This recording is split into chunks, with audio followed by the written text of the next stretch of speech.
Nos encontramos nuevamente aquí en Política y Producción, en el programa de la UCIP, la Unión del Comercio, la Industria y la Producción de Mar del Plata. Una nueva semana con ustedes compartiendo temas de actualidad, temas que hacen a nuestro partido, a nuestra región y en este caso un tema que hace a todo el país en su conjunto. El tema económico, la economía, la macroeconomía y la microeconomía abordada por Esteban Domecq, economista, quien aparte de tener su consultora, INVEC, es el organizador y el director de la Expo EFI, aquí en la República Argentina, la exposición financiera más grande de la República Argentina, y tenemos su testimonio y su visión aquí en nuestro programa. Así que vamos a un corte y enseguida volvemos.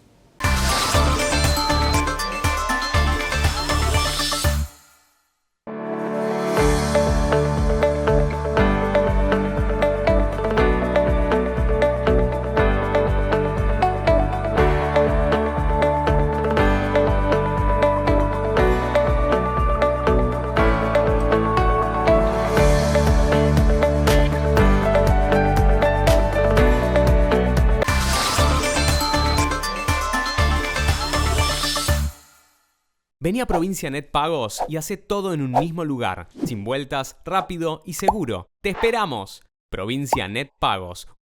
Como les dijimos al principio de este programa, la entrevista con Esteban Domecq, economista, para dialogar de uno de los temas centrales en este país hoy, que es la economía, ¿no? Y cómo viene transcurriendo la economía en este gobierno y qué es lo que se puede llegar a vislumbrar o qué puede llegar a pasar en el futuro, que siempre es una gran incógnita. Esteban, comentanos en principio cómo ha sido este último año en términos económicos. Bueno, antes que nada, gracias por la invitación, un placer estar acá. Yo creo que más que un año hay que poner en contexto, hay un proceso de normalización macroeconómica que empieza en diciembre del 2023, con la llegada de un nuevo gobierno. Entonces ya hay un proceso que tiene casi 16, 17 meses de recorrido. Un recorrido complejo en la cual se recibe una herencia muy complicada. Teníamos una economía nominalmente con un principio de espiralización. La inflación ya estaba en la zona del 12% en los meses previos al gobierno anterior. Había que empezar sincerando precios relativos, había que ordenar las cuentas públicas, había que cerrar el déficit fiscal, empezar a sanear el balance del Banco Central, restablecer el crédito en la Argentina y todos esos movimientos en la primera fase iban a tener importantes consecuencias en términos de actividad. Tuvimos unos primeros meses muy recesivos, la economía ya venía cayendo desde mitad del 22, que estaba en una dinámica, yo digo, de economía bajonera, afectada, con ciertos amortiguadores, pero la dinámica ya era recesiva. Ese proceso se acelera al final del 2023, principio del 2024, encuentra un piso en el segundo trimestre del 2024 y empieza un proceso de recuperación, que obviamente que hay que abrirlo en términos de sectores, pero claramente es todo un proceso, digamos, que ha sido complejo, en la cual se pueden empezar a ver importantes logros o éxitos. ¿Era necesario en ese comienzo una política de shock como la que se planteó o podría haberse optado un gradualismo? La economía ya estaba en una dinámica de shock. Digamos, esa economía con ese nivel de inflación, con esa dinámica monetaria, con esa bola de pesos generando pesos, con un riesgo país en 2.000 puntos, la economía estaba en un esquema tal vez no de explosión, pero sí de implosión, acelerado. Y en el punto de partida vos tenías que sincerar variables y eso automáticamente, cuando vos tenías un tipo de cambio 300 y un dólar libre que estaba en la zona de 1000, una brecha de 200%, vos no podés aplicar gradualismo cuando ya, digamos, los síntomas eran tan disruptivos. Entonces hoy, digamos, con el diario del lunes es difícil evaluarlo, pero creo que no había espacio para gradualismo y de hecho ninguna de las propuestas de los tres principales candidatos presidenciales daban cuenta de un programa que iba a ser gradual. Creo que el shock estaba sobre la mesa. Después uno puede discutir, digamos, algunos lineamientos, el programa, o las secuencias, o las velocidades. Pero bueno, cuando uno mira la foto actual, después de esos primeros meses tan complejos, inflación de 25%, la economía en caída libre, y hoy hacemos un pequeño resumen o balance de la situación. Digo, la economía está en fase de recuperación, con mucha heterogeneidad, con sectores que están muy bien, sectores más o menos, sectores que están muy mal. El ingreso real, los salarios se están recuperando en términos reales desde marzo a abril del año pasado. O sea, hubo una primera fase de fuerte caída del poder adquisitivo de los ingresos. Cuando hablas en términos reales, ¿hablas de poder adquisitivo? Exactamente, de poder adquisitivo. Porque uno mira los los salarios hoy y dice hace un año atrás eran $250, hoy son $850. No en pero dólares. Que rinde menos. Claro, pero vos ahí tenías un tipo de cambio, yo digo de estratosfera, explotado, una economía muy enferma. A plata de hoy, los dólares del último año de Alberto Fernández era un dólar entre 3.000 y 3.500 pesos. Era un dólar de equilibrio, ¿no? Un dólar de una economía muy enferma. Entonces, el salario en dólares quedaba en la zona de 300, 400 dólares. No, yo hablo recomposición de los ingresos reales, de los salarios, etcétera, en términos de poder adquisitivo. Claro, después de caerse fuertemente. Salarios que se vienen cayendo desde hace varios años, pero en el 2023, producto de esa inflación que empieza a subir fuertemente, se caen fuertemente. Entonces uno dice, bueno, la economía se empieza a recuperar con heterogeneidad, los ingresos llevan casi un año recuperándose, la inflación que estaba 25, 23 en los 3 primeros meses del gobierno, hoy está en la zona de 3%, 2,8% del último mes. O sea, hay un proceso de estabilización que empieza a dar sus frutos, las cuentas públicas están ordenadas, se cerró el déficit fiscal, el riesgo país era 2.000 puntos, hoy es 600. Las reservas, bueno, hay un pendiente, el saneamiento del Banco Central todavía tiene un recorrido por hacer, porque las reservas eran negativas, hoy sigue siendo negativas. Bueno, apareció el fondo en ese sentido, hay un nuevo programa. Pero bueno, uno dice, bueno, hoy la plata todavía no alcanza, yo estoy en un sector que todavía sale muy lentamente, la inflación sigue siendo 3, no es 0. Entonces, yo podría sintetizar diciendo que se ha administrado una herencia muy compleja, se evitó un evento nominalmente disruptivo en la Argentina, una crisis económica y política mayor. Hay éxitos, hay logros, hay puntos a destacar por la positiva, pero también hay pendientes, hay riesgos, hay desafíos por delante que habrá que seguir recorriendo. Recién decías la llegada del fondo. Hay muchos sectores que por ahí lo han interpretado como una cuestión, uy, qué bueno, volvimos a los mercados, volvimos al fondo. Pero en realidad también hay otros que dicen es como ir a tocar la puerta del banco para pagar la comida, ¿no? Bueno, es que Argentina está buena la pregunta. No es para inversión lo que se está yendo el fondo, no es para construir nuevas autopistas, carreteras, mejorar infraestructura, tener una política estratégica en turismo, en minería, en lo que fuere, ¿no? Efectivamente.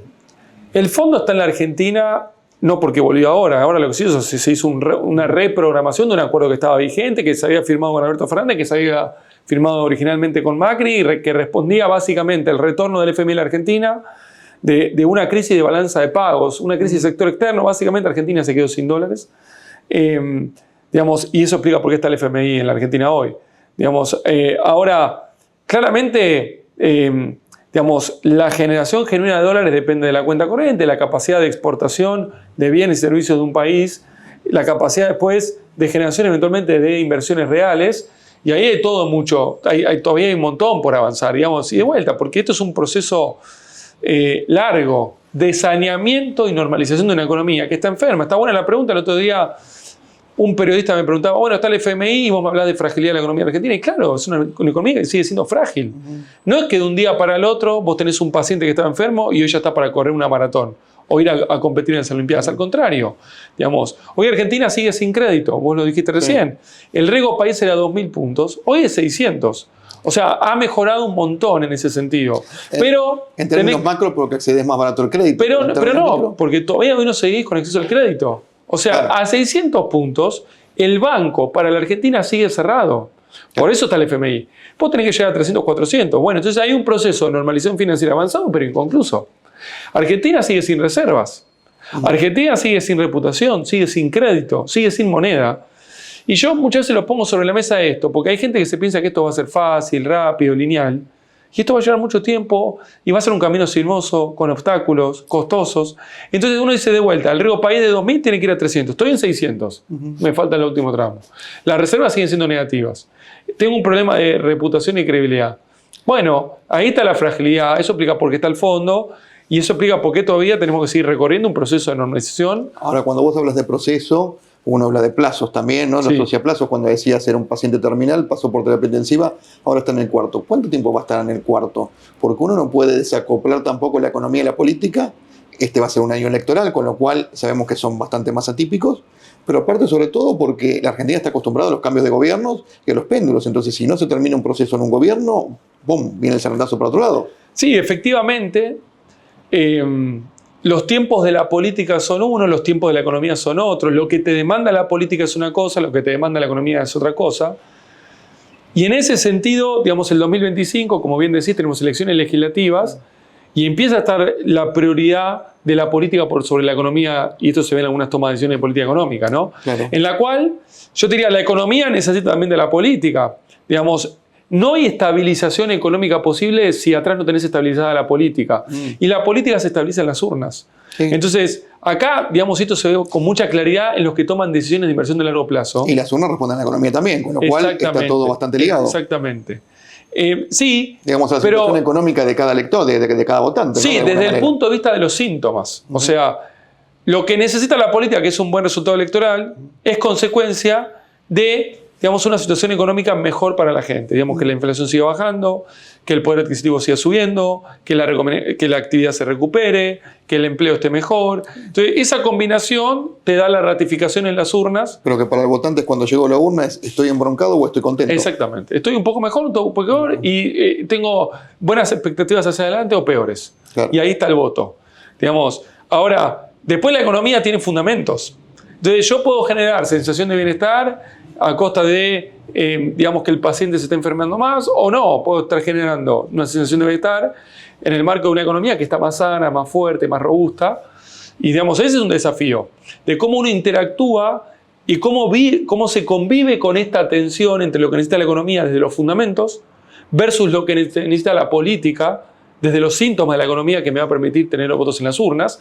Y ahí, obviamente, un calendario electoral en el cual cada 2 años tenemos elecciones, hace mucho más desafiante todo este proceso, porque de vuelta, los tiempos de uno no son los mismos que los tiempos del otro. Claro. Y todo este proceso que vos bien lo describiste, de terapia intensiva, terapia intermedia, de terapia intermedia, terapia común, salita común, de ahí podemos empezar a permitir que el paciente empiece a salir a caminar, después a trotar, después a correr. Bueno, es un proceso de estadios. Y cada tanto en este proceso de estadios, las urnas van ratificando o no si esto está avanzando en el buen sentido o no. Cuando uno muchas veces hay un paciente terminal, le dicen 6 meses de vida, 5 meses de vida, 2 años. Acá ese terminal hoy está en el cuarto. ¿Cuánto podríamos calcular que le falta a este proceso económico? Mirá, depende de qué variable uno mire. Digamos, no es lo mismo la actividad y no es lo mismo algunos sectores económicos. Hay sectores económicos que ya están corriendo. Digamos, que son los sectores que están dinámicos. Minería, petróleo, gas, energía, el agro, algunos sectores, mercado inmobiliario, real estate. Digamos, el año pasado avanzaron, venían bien en el 2023, vinieron mejor en el 2024 y arrancan en el 20. Entonces, muchos de estos sectores son de largo plazo también, ¿no? Sí. El que invierte en minería no está pensando en el año que viene ni en el próximo gobierno. Hay sectores, efectivamente, pero bueno, digamos, son sectores que están corriendo. Después tenés sectores que se afectaron y empiezan a salir rápidamente. Bienes durables, autos, motos, sistema financiero, mercado de capitales, turismo emisivo. Eso está saliendo rápido, ya está corriendo. Después tenés lo de velocidad media, el turismo doméstico, gastronomía, muchos segmentos de consumo masivo, algunos sectores industriales de alimentos, por ejemplo, saliendo lento. Y después, saliendo a velocidad media, y después están los que salen anémicamente, y eso van a necesitar mucho más tiempo para, ¿cuándo sale a caminar este? Claro. Y ahí tenés la construcción afectado, tenés segmentos de consumo masivo, tenés algunos otros segmentos de gastronomía, turismo receptivo muy golpeado, hotelería, algunos sectores de comercio y consumo masivo. Entonces, esto que uno quiere secuencializar a nivel macro, cuando uno abre la economía, tenés la economía yendo a 3, 4 velocidades muy diferentes. Eso del plano de la actividad. También podemos pensar este paciente cuánto empieza a correr, cuándo está saneado en términos de inflación. Sí. Bueno, la inflación era 12, se fue a 25, hoy la inflación ya es 3. Ahora, ¿el objetivo cuál es? Bueno, la inflación tiene que ir a 0, como cualquier país de la región o cualquier país del mundo, sacando a Venezuela. Y eso puede ser un proceso que dure todavía 1 año o 2 años, hay que ver, el gobierno está más confiado. El propio presidente dijo de acá a 1 año la inflación ya va a ser 0. Bueno, puede pasar.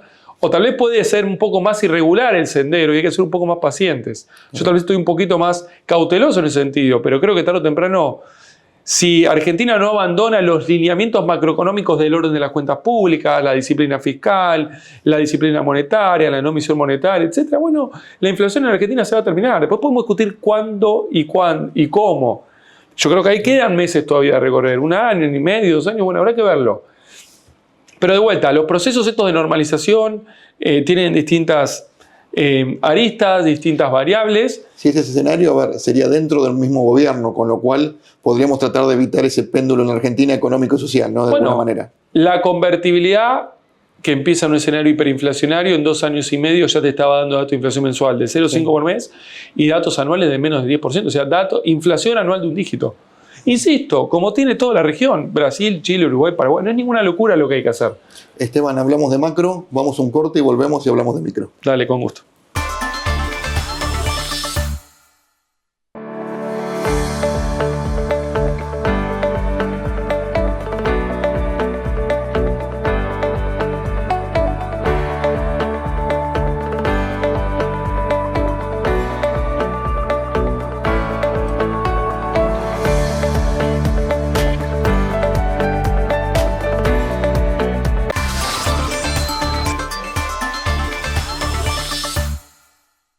Continuamos este segundo bloque con Esteban Domecq, economista. Hablamos en el bloque anterior sobre macroeconomía. Vamos a hablar en este sobre microeconomía.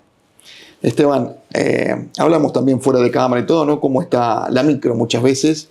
Y en esto que, a diferencia de la macro, se ve, o por lo menos nosotros sentimos aquí en el sector comercial en Mar del Plata, que había una expectativa de repunte, aquella famosa B corta. Algunos decían que era una J, otros que era una L y que esto se iba a mantener. De que ya no está ese repunte abrupto y que viene siendo una nueva situación en la que hay que acomodarse. ¿Cómo lo ves vos?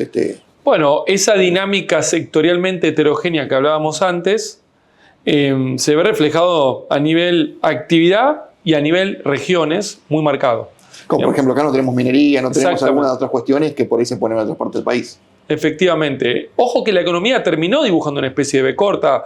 Yo hablo de una ilusión óptica, porque en realidad esa B corta esconde que hay sectores, de vuelta, que estuvieron siempre dinámicos, claro, pero hubo un mercado interno que se resintió y empieza a salir a 3 velocidades diferentes, unos rápidos, otros lentos. Bueno, entonces ahí hay una primera gran variable de afectación para la micro, que tiene que ver con, bueno, ok, ¿en qué bloque estoy yo? ¿En los que salen rápidamente, en los ganadores, o en los que salen lentos? Entonces ahí tenés un primer punto de dolor. Segundo punto de dolor que yo veo con mucha claridad es el tema de lo que está pasando con el sinceramiento de precios relativos, sí, y que implican los márgenes para las compañías. Donde el sinceramiento de los servicios públicos, la luz, el gas, el transporte, la educación, el dólar, etcétera, hizo que hay muchas actividades que empiezan a ver cómo su margen se normaliza o se comprime. El sector de indumentaria, o cómo subsisten en algunos casos. Exactamente. Entonces ahí tenés 3 grandes bloques. Los que recomponen márgenes, que son principalmente servicios públicos, sí, educación, sector de salud, transporte. Los que aguantan, autos, sector automotriz, sector medicamentos, hotelería, gastronomía, aguantó margen. Y los que comprimen, y ahí tenés un segundo punto de dolor, y ahí tenés indumentaria, frutas, verduras, alimentos, equipo de tecnología, materia de la construcción. Bueno, en eso también hay que ver cuáles son rubros, por ejemplo, regulados, ¿no? En lo que es educación privada, el año pasado aumentaron las tarifas, aumentó enormemente los costos de mantener un aula funcionando y sin embargo tenían topeados por diferentes organismos sus ingresos en cuanto a cuota. Bueno, efectivamente, cada precio de cada bien y servicio o está regulado o no regulado, o está condicionado por la apertura económica. Entonces, digamos, hemos visto un movimiento y una realineación de precios relativos fenomenal, que la contracara de eso son márgenes para las compañías. Algunos pocos suben, el resto, una poca parte aguanta, pero gran parte cae. Cae, claro. Sí. O sea que hoy nosotros vemos muchos sectores que por ahí están recibiendo listas con menos precios de lo que recibían hace unos meses atrás. Sí notamos también una dispersión muy grande que tiene que ver en las políticas de cada empresa, ¿no? Según la estructura de costos fijos, según los stocks que tengan, según la espalda financiera que tenga. Por eso hay precios que uno ve en el mercado con diferentes valores. Digamos, siguen siendo un mismo bien que tendría que estar más o menos igual. Y en esto también de alguna manera está quien empieza a vender a valor de reposición o quien trata de proteger el stock que tiene de alguna manera y que tornan toda una decisión económica en una decisión empresaria a qué precio vender. ¿Vos notás esta disparidad en diferentes, digamos, en un mismo sector, dentro de un mismo sector? Sí, sin lugar a dudas.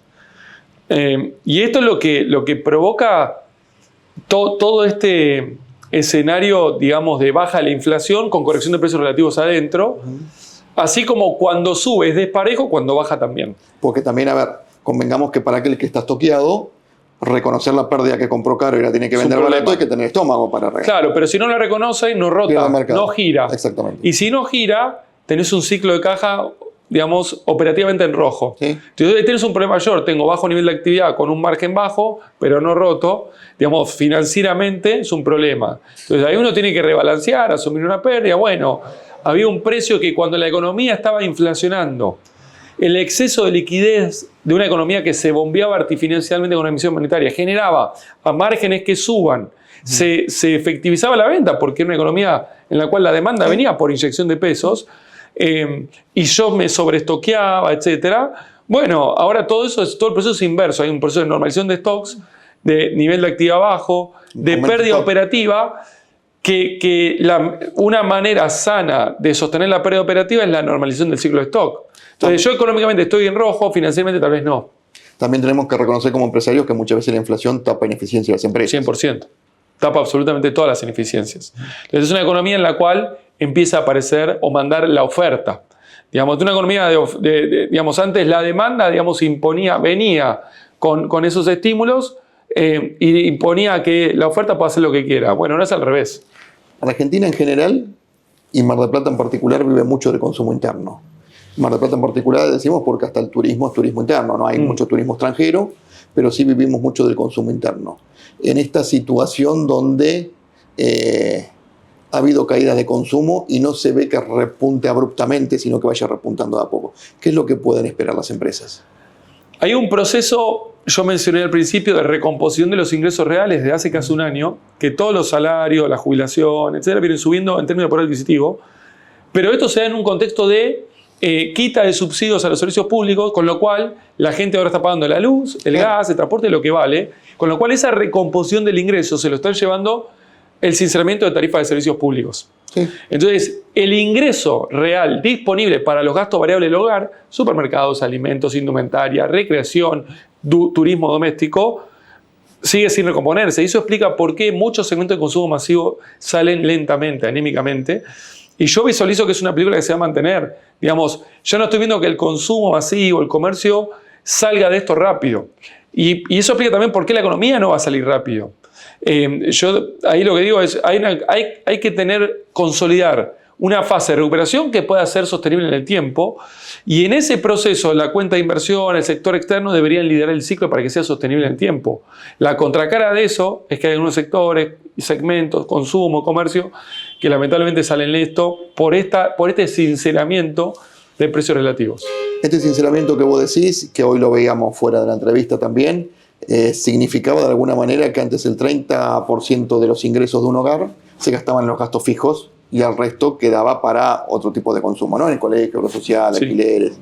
Hoy es casi el 50% y hasta hay un renglón más que ya hemos incorporado muchas familias, que es asistencia a nuestros adultos mayores. Sí. Porque a nivel de jubilación, los que estamos en edad media, pues por ahí hay muchas familias que están ayudando a sus padres. Este poco dinero que queda disponible, que hace que se salga menos afuera a comer, que se compre una camisa por ahí o que se tire con la camisa del año pasado y todo.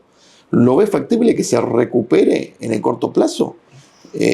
¿O también es un proceso muy largo? Es un proceso largo. Es una recomposición que a medida que la economía se va estabilizando, la estabilización básicamente es la contracara de precios de bienes de servicios salarios que se empiezan a mover cada vez más lentamente, cada vez menos.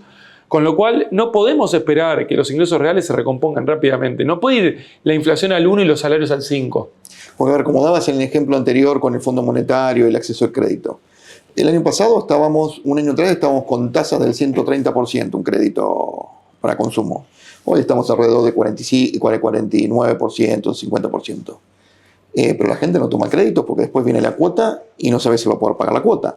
Entonces nos encontramos a veces con esa dicotomía, ¿no?, que tiene el mercado. Sí, es que ahí... Y sin herramientas de consumo, sin programas de consumo que tengamos en este momento. Hay un crédito que se está expandiendo fenomenalmente. El hipotecario.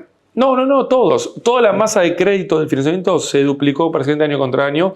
Claro, después de la licuadora de los primeros meses del año pasado, del 2024, hay una expansión del crédito importante, pero en este momento en particular, producto de la turbulencia que vimos en febrero, marzo, abril, pareciera que la tasa quedó todavía algo elevada en relación a la inflación esperada hacia adelante, y ahí es donde empieza a decir, este crédito es caro para adelante. Claro. Entonces ahí hay un problema que tiene que ver con cómo continúa el sendero de desinflación, o sea, baja del ritmo inflacionario y baja de tasa de interés, para que ese crédito siga respondiendo. El crédito va a ser un gran jugador y un gran compensador de ese ingreso que se recupera lentamente.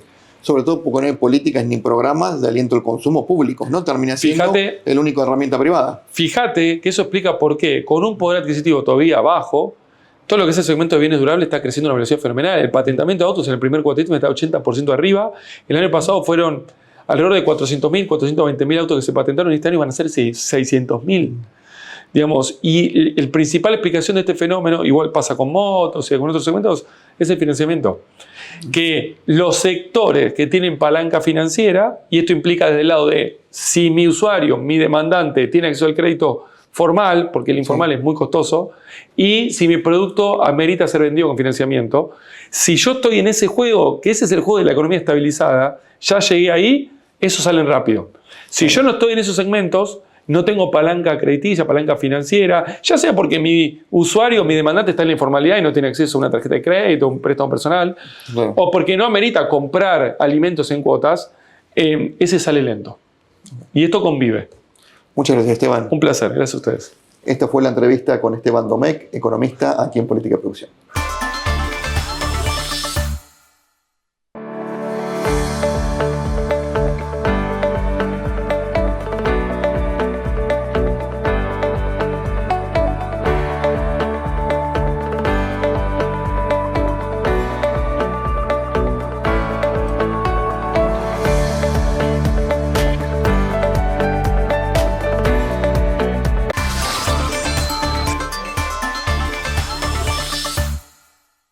Llegamos al cierre de este programa habiendo compartido con Esteban Domecq esta visión sobre la economía, sobre la macro y sobre la micro.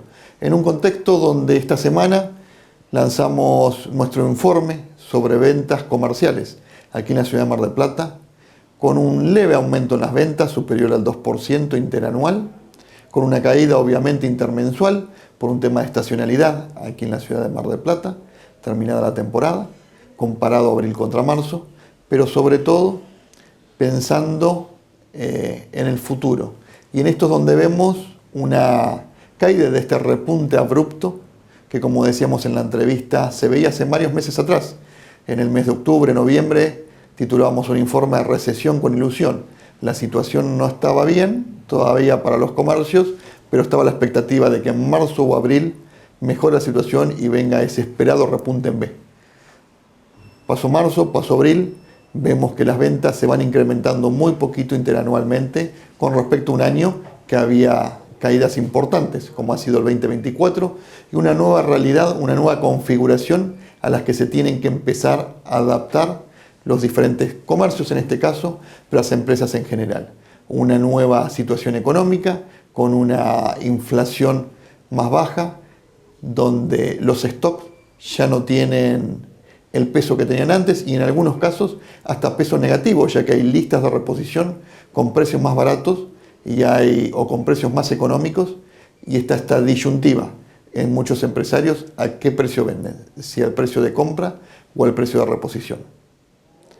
Esto es lo que marca que nosotros encontremos a veces en diferentes comercios un mismo producto con diferentes precios. Uno se pregunta por qué, y el por qué está dado en la espalda financiera que tiene el comerciante, en la estructura de costos que tiene cada uno, si es más fija o es variable, en cuánto tiempo tiene ese stock o si repone habitualmente o no, y también en esta situación de que si uno empieza a vender a valor de reposición, que es lo que garantiza un flujo más constante, de alguna manera tiene que reconocer esa pérdida sobre el stock que había, y no es lo mismo para aquel que tiene mucho stock que para aquel que tiene poco. Esto hace que cada empresa sea un mundo, como decimos hoy, que no respondan tanto a políticas o a líneas sectoriales, sino que en cada empresa tengan su propia lógica. En este mismo contexto marcábamos esta falta ya de expectativa de un repunte abrupto, sino que se espera un repunte que sea un poquito más achatado y que haga que muchas empresas se estén reacomodando a esta nueva situación en su manejo de stock, en su manejo de inversiones, en un montón de cuestiones que hacen que se empiece a sentir que esta situación va a perdurar en el tiempo. Esperemos que se puedan lograr estas adaptaciones rápidamente para que no se caigan empresas, no se caigan pymes, en donde están cambiando un montón de situaciones, un montón de contextos, la apertura de importaciones, la quita de impuestos. Quitas de impuestos que, si bien es reducción de precio del consumo, también es reducción de la inversión en los stocks que había, de aquellos productos que se pagaron con impuestos anteriores y que están cargados en las empresas con mayor valor. Es reconocer esta pérdida también para muchas empresas, como veíamos en la entrevista con Esteban Domecq, que hay sectores que son más ganadores, sectores menos ganadores y sectores perdedores. O aquellos que están creciendo, aquellos que decrecen un poco y en la media parecería que crece la economía, pero hay sectores que están perjudicados. Así que esperemos que esto se pueda llegar a revertir en un momento, que haya sectores que ganen más, sectores que ganen menos, pero no que haya sectores que estén perdiendo, empresas que estén cerrando, puestos de trabajo que se estén perdiendo, que hace a menos gente que consuma. Y este consumo, que es tan importante en la ciudad de Mar del Plata como en todo el país, que vimos de consumo interno, puede ser reforzado cada vez con más empleo, con mejores niveles salariales, para que se genere un círculo virtuoso que haga el desarrollo económico y a la mejora de todos. Esto ha sido todo por hoy. Nos vemos próximamente aquí en Política y Producción, el programa de la UCIP, la Unión del Comercio, la Industria y la Producción de Mar del Plata. Que tenga una buena semana.